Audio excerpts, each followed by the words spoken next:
Yo, how's it going, guys? So in today's video, we're going to be going over how to pick out what clutch you need for your build, you know, for all different types of cars. You could be having a Civic, you could have a SAAB, you could have, a Volkswagen. It doesn't really matter what car you have, right?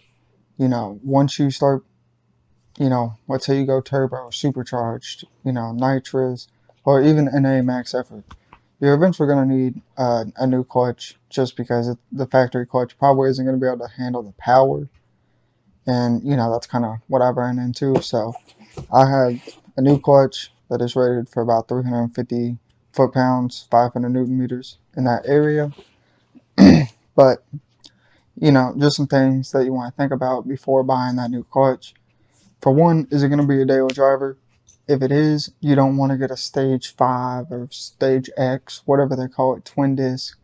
You don't want that. Okay, that's going to be horrible in traffic. It's going to be heavy clutch. It's going to hold all the power in the world, but it's just not going to be good for everyday driving. It's going to be good for drag racing, street, maybe street car, if you're only drag racing on the street, if that's all you do, and you're going to trailer it there and back. But, like, if you want to do a daily driver, you can do a stage 1, depending on how much that holds. If that's not enough for you, you always want to go like 20% more, I would say, than what you want.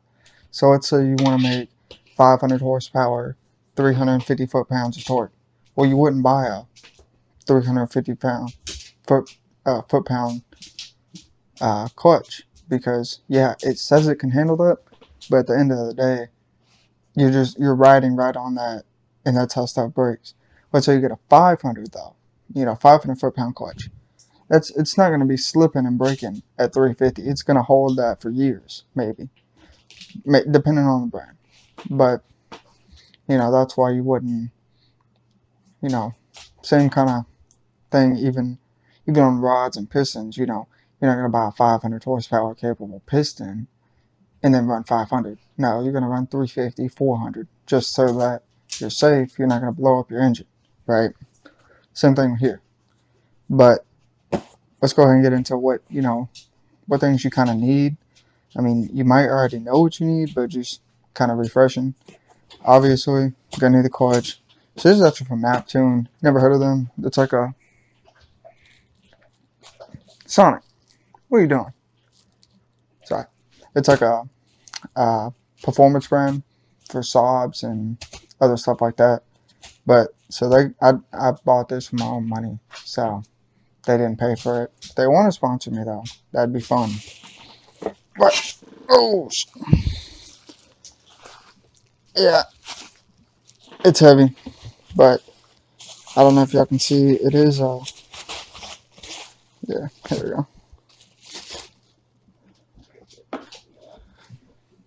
It is a single, or whatever, puck style. Yeah, puck style, I guess you would call it.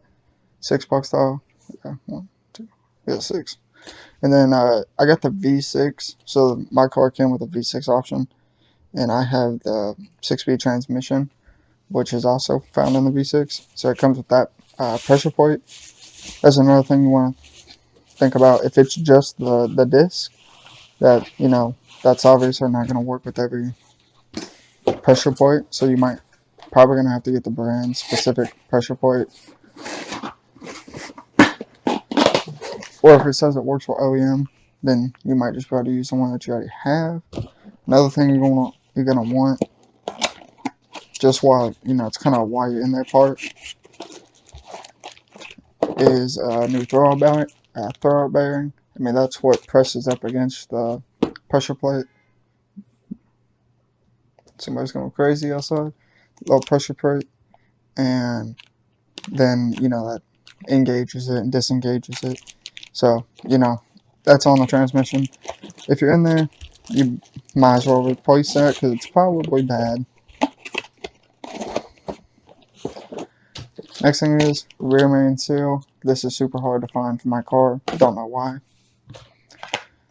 And then, last thing, if they're not leaking, maybe not replace them, but they're cheap. This is like $4 on Rock Auto. Axle seals. They just press right into the engine. I'm actually 3D printing a part for it. It's not my design though, so. But, you know, you can use a hammer. You can even use your old ones, I'm sure. That's what I did in my Civic. Well, they're a little bit different than CV axle seals, so they're a little different. But, yeah. So, you know, it's just a little build update, kind of what to think about when you're picking your clutch. Really, the main things is just drivability. You know, what is the car going to be used for? If it's not going to be a daily driver, sure, go for the, stage 4, stage 5, max, 1,000 horsepower drag racing clutch, whatever, go for that, sure. But, if it's a daily driver, if you're going to and from work, you're sitting in traffic and stuff like that, you're not going to want to be just pressing the, clutch in. It's going to wear your foot out. It's not going to be fun. So, what I would recommend, because I had a stage 2 on my Civic, it wasn't too bad, I'm going to be honest. I didn't really notice too much of a difference. Granted, never drove it with the stock clutch, but for like 2 days. And then the other clutch for 2 days because it blew up. But that's besides the point. So, I don't know. This clutch right here I don't know, it's not really a stage clutch. It's just supposed to be, it's supposed to be a tiny bit harder than stock, but nothing crazy. So, this will be good. You can just look on the manufacturer website for the clutch and they'll tell you kind of how it feels. They should. But, oh my god. I know y'all seen that. But Spec, a lot of people say Spec is a bad clutch brand. I don't know, but I see a lot of people in the SAAB community use them. That's just because there's not too many options other than this brand. Some people just don't want to order from Germany. I think that's where this brand, or Sweden, one of those two countries is where this came from. So you have to pay taxes and all that. It does get kind of expensive. It was $500 for this and the throw bearing. So, that's pretty much it for this video. If y'all didn't watch my last video, it's about turbos. Go ahead and watch that.